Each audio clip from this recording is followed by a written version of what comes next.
Corporate hierarchy is pretty complex. You explained it in a very clear manner, Professor. But I believe the conversation started because we wanted to get better at undertaking tasks as a whole. You suggested that there are sub-skills we need to focus on to improve the overall skill. Now that we have discussed all the sub-skills, how can we improve at these? While it is important to understand each of these sub-skills, you can develop these skills by tweaking your daily behavior.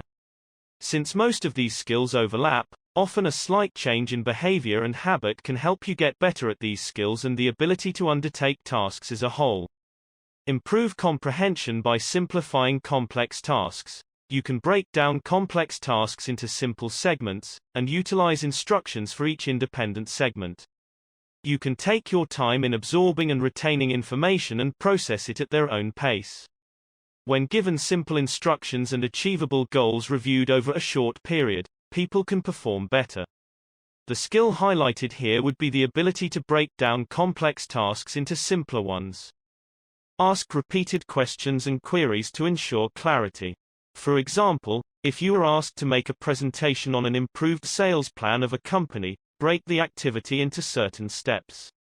These include understanding the existing sales strategy of the company, analyzing the plan and checking its effectiveness. Lastly, note the errors down and devise solutions to improve upon them, etc. The next suggestion is that you need to get accustomed to practical experiences and gauge the risk involved through the personalized application. Irrespective of cross or straight hierarchies, you should focus on access resources directly to promote exposure and high adaptability. Example, you should take an initiative to work on real-time projects and should learn how to feel comfortable working with clients directly. You should be able to give independent presentations and engage with clients to meet their concerns.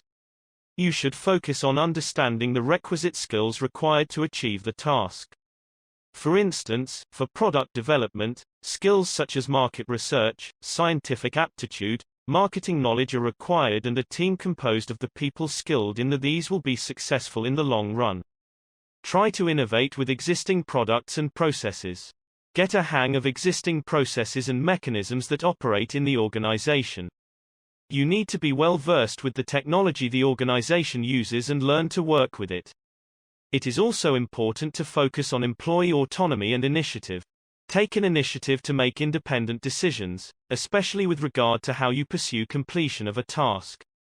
This will allow you to measure success as per your own metric.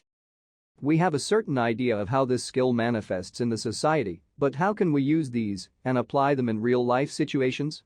We may face some tricky situations, and we might not know how to deal with them. Professor, can you please give an example about that? Sure.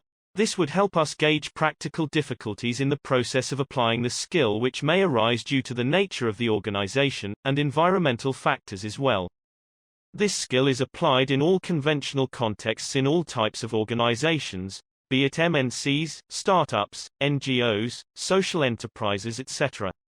And not just for the accomplishment of organizational goals but also to carry out productive interpersonal relationships and collaborations.